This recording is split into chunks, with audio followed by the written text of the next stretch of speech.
नमस्कार दोस्तों, हिंदी कहानी चैनल पर आपका स्वागत है। अगर आप इस चैनल पर पहली बार आए हैं तो चैनल को सब्सक्राइब कीजिए और बेल आइकन को दबा दीजिए। और वीडियो अच्छा लगे तो लाइक शेयर जरूर कीजिएगा। अविश्वसनीय और चौंकाने वाली जानकारी।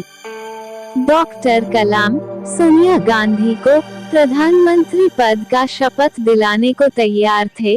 तत्कालीन राष्ट्रपति डॉक्टर APJ अब्दुल कलाम।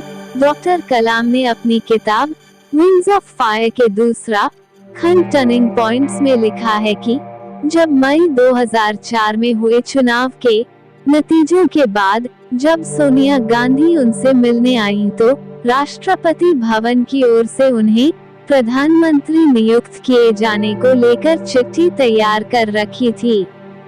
लेकिन 18 मई 2004 को जब सोनिया गांधी अपने साथ डॉक्टर मनमोहन सिंह को लेकर पहुंची तो उन्हें आश्चर्य हुआ।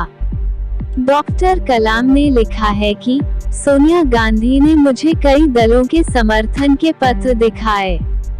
इस पर मैंने कहा कि ये स्वागत योग्य है और राष्ट्रपति उनकी सुविधा के समय पर शपथ ग्रहण करवाने के लिए तैयार है। आगे उन्होंने लिखा है कि इसके बाद सोनिया गांधी ने बताया कि वे मनमोहन सिंह को प्रधानमंत्री के पद पर मनोनीत करना चाहेंगी। डॉक्टर कलाम के अनुसार ये उनके लिए आश्चर्य का विषय था और राष्ट्रपति भवन के सचिवालय को चिट्ठियां फिर से तैयार करनी पड़ी। ये घटनाक्रम उस समय का है जब नवगठित गठबंधन यूपीए का नेतृत्व कर रही कांग्रेस के संसदीय दल ने सोनिया गांधी को सर्वसम्मति से अपना नेता चुन लिया था।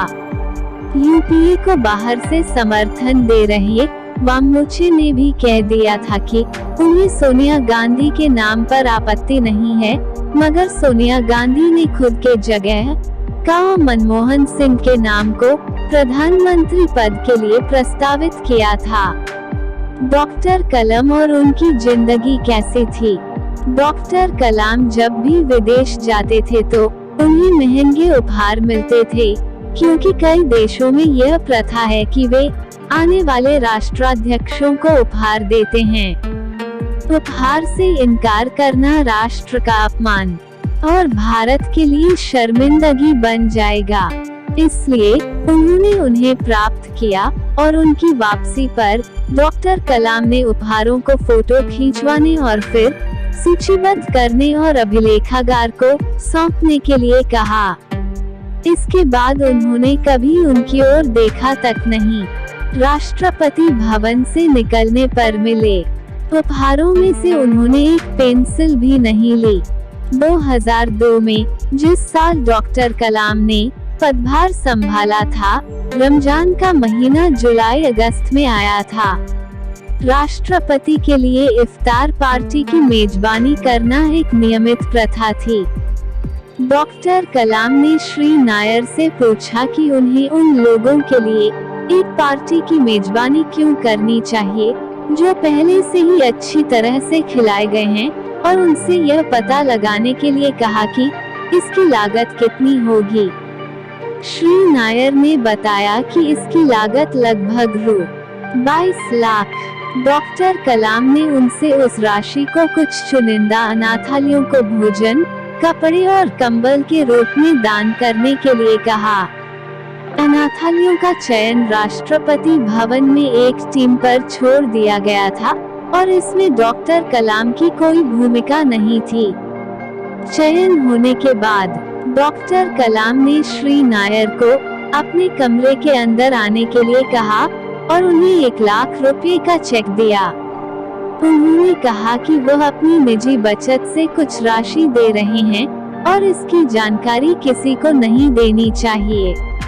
मिस्टर नायर इतने चौंक गए कि उन्होंने कहा, सर, मैं बाहर जाकर सबको बता दूंगा। लोगों को पता होना चाहिए कि यहाँ एक आदमी है जिसने न केवल वह दान किया जो उसे खर्च करना चाहिए था, बल्कि वह अपना पैसा भी दे रहा है। डॉक्टर कलाम हालांकि एक धर्मनिष्ठ मुसलमान थे, उन वर्षों में इफ्तार पार्टियां नहीं हुई थी जिनमें वे राष्ट्रपति थे। डॉक्टर कलाम को यह सर्व प्रकार के लोग पसंद नहीं थे। एक बार जब भारत के मुख्य न्यायाधीश आए थे और किसी बिंदु पर डॉक्टर कलाम ने अपना विचार व्यक्त किया और श्री नायर से पूछा, क्या आप सहमत हैं? श्री नायर ने कहा, नहीं सर, मैं आपकी बात से सहमत नहीं हूँ। मुख्य न्यायाधीश चौंक गए और अपने कानों पर विश्वास नहीं कर सके। एक सिविल सेवक के लिए राष्ट्रपति से असहमत होना असंभव था, और वह भी इतने खुले तौर पर। श्री नायर ने उनसे कहा कि राष्ट्रपति बाद में उनसे सवाल करेंगे कि वे असहमत क्यों थे, और यदि कारण तार्किक 99% था तो वे अपना विचार बदल देंगे।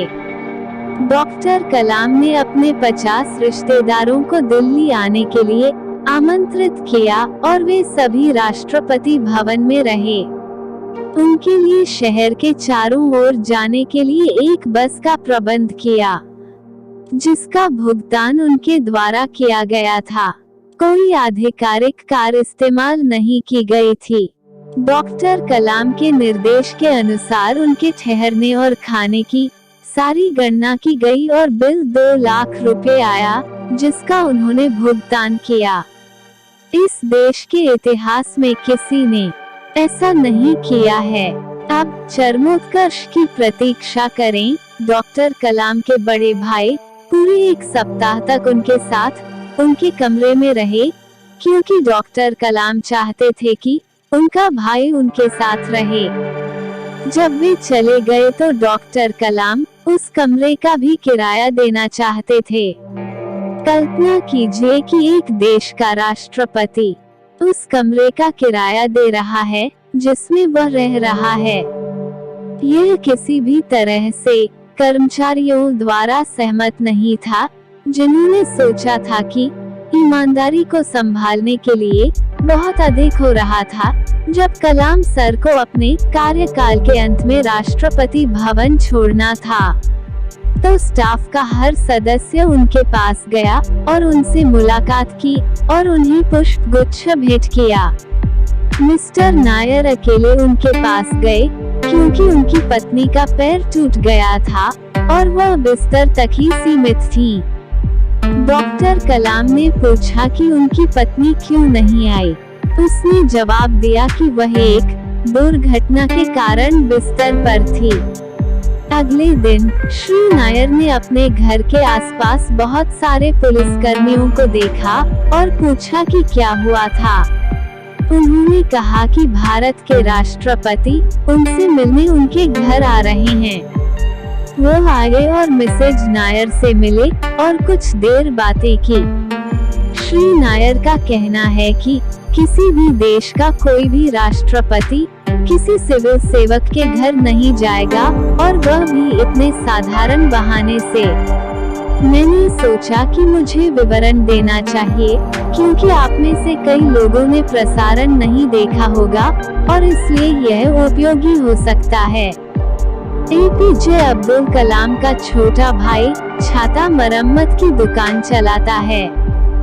जब श्री नायर कलाम के अंतिम संस्कार के दौरान उनसे मिले, तो उन्होंने श्री नायर और भाई दोनों के सम्मान में उनके पैर छुए।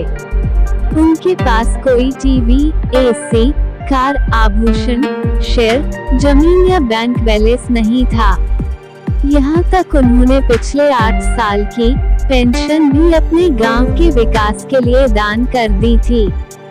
वे एक सच्चे देशभक्त और सच्चे भारतीय थे। भारत सदैव आपका आभारी रहेगा सर। यदि आपको हमारी वीडियो अच्छी लगी हो तो वीडियो को लाइक, शेयर और सब्सक्राइब जरूर कीजिए।